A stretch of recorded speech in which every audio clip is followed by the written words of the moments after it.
You're listening to the Cyberwire Network, powered by N2K.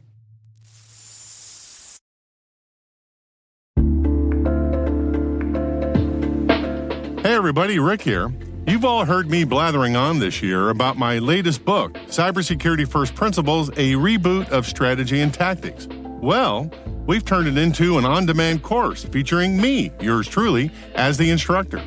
I highlight what I think are the follow-on strategies to pursue the absolute cybersecurity first principle, which is reduce the probability of material impact due to a cyber event in the next 3 to 5 years. The follow-on strategies include zero trust, automation, resilience, intrusion kill chain prevention, and risk forecasting. I think it's the perfect quick-hitting content for busy security leaders like you and me, and it's all available now. Check out www.n2k.com/First Principles Course, all one word. That's www.n2k.com/First Principles Course.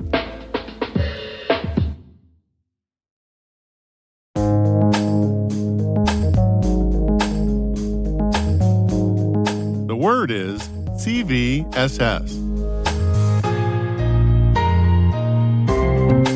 Spelled C for common, V for vulnerability, S for scoring, and S for system.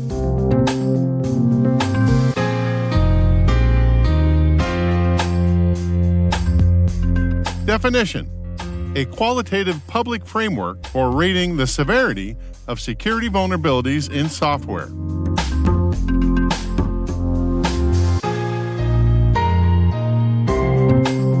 Example sentence: a CVSS score is derived from 3 vectors, base, temporal, and environmental, and range from 0 to 10, with 0 representing the least severe and 10 representing the most severe.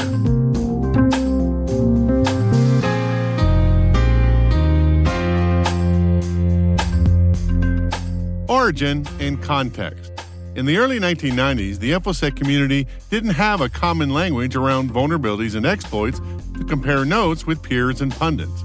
According to Tripwire, back then, every software vendor had their proprietary method for tracking vulnerabilities in their own products.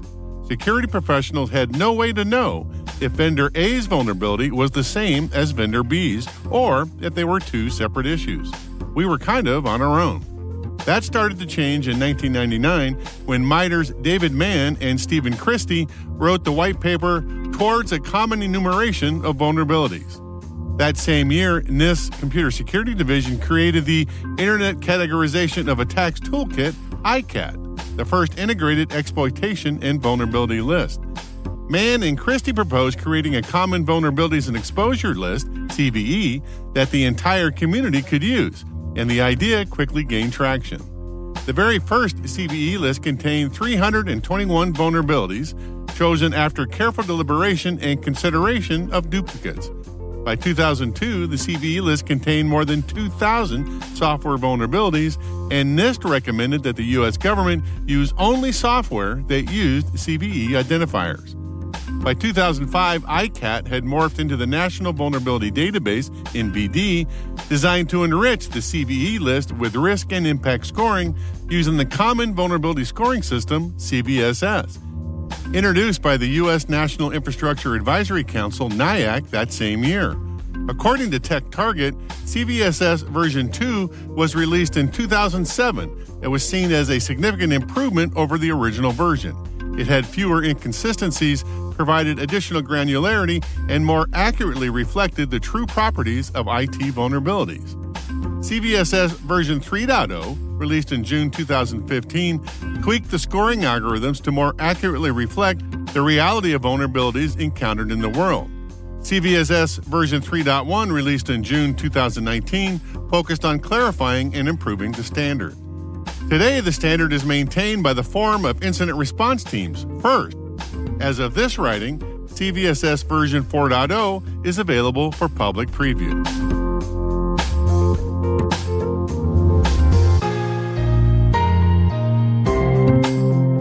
Nerd reference. Back in 2020, Peter Silva, a security evangelist for F5, explained the basics of CVSS.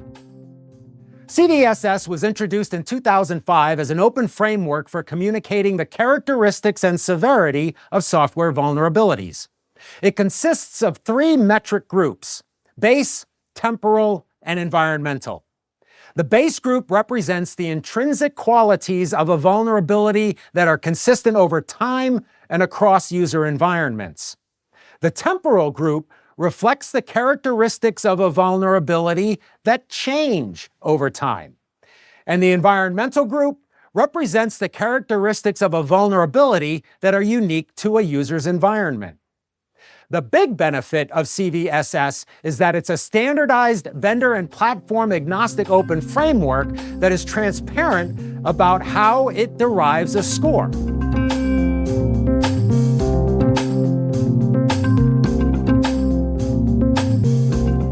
Word Notes is written and edited by me, Rick Howard. The mix, sound design, and original music have all been crafted by the ridiculously talented Elliot Peltzman. We're privileged that N2K and podcasts like Word Notes are part of the daily intelligence routine of many of the most influential leaders and operators in the public and private sector, as well as critical security teams supporting the Fortune 500 and many of the world's preeminent intelligence and law enforcement agencies. N2K Strategic Workforce Intelligence optimizes the value of your biggest investment, people. We make you smarter about your team while making your team smarter. Learn more at n2k.com, and thanks for listening.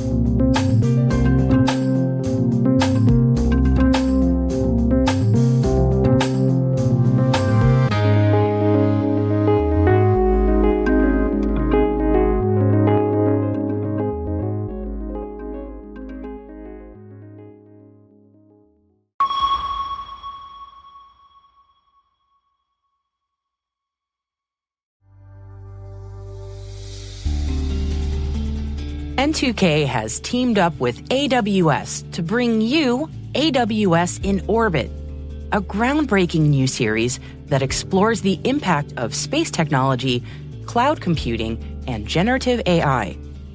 Hi, I'm Maria Varmazes, and in this series, I speak with industry leaders to give you a nuanced understanding of how these technologies are revolutionizing sectors like sustainability, critical infrastructure, and cybersecurity. So if you're drawn to big ideas and are curious how space and cloud technologies are impacting life here on Earth, this series is for you. Follow the T-Minus Space Daily podcast to catch every episode of AWS in Orbit, and visit space.n2k.com/AWS to stay ahead of the curve.